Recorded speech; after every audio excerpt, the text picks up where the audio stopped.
أسابيع قليلة بعد إمضاء الجزائر وموريتانيا على اتفاق يقضي بإنجاز طريق حدودي يربط بين تندوف والزويرات على مسافة 373 كيلومتر. هذا الطريق سوف يفتح المجال للمؤسسات الجزائرية لتصدير منتوجاتها إلى إفريقيا وإلى دول عربية كموريتانيا الجارة، وكذلك إلى من وراء البحر أو الأطلسي. إن شاء الله بربي. 1700 كيلومتر من طريق ترابية تفتقر لأدنى شروط السير الحديث.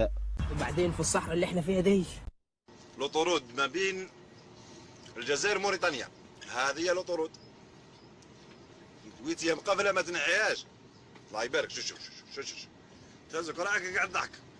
الجزائر قوة ضاربة.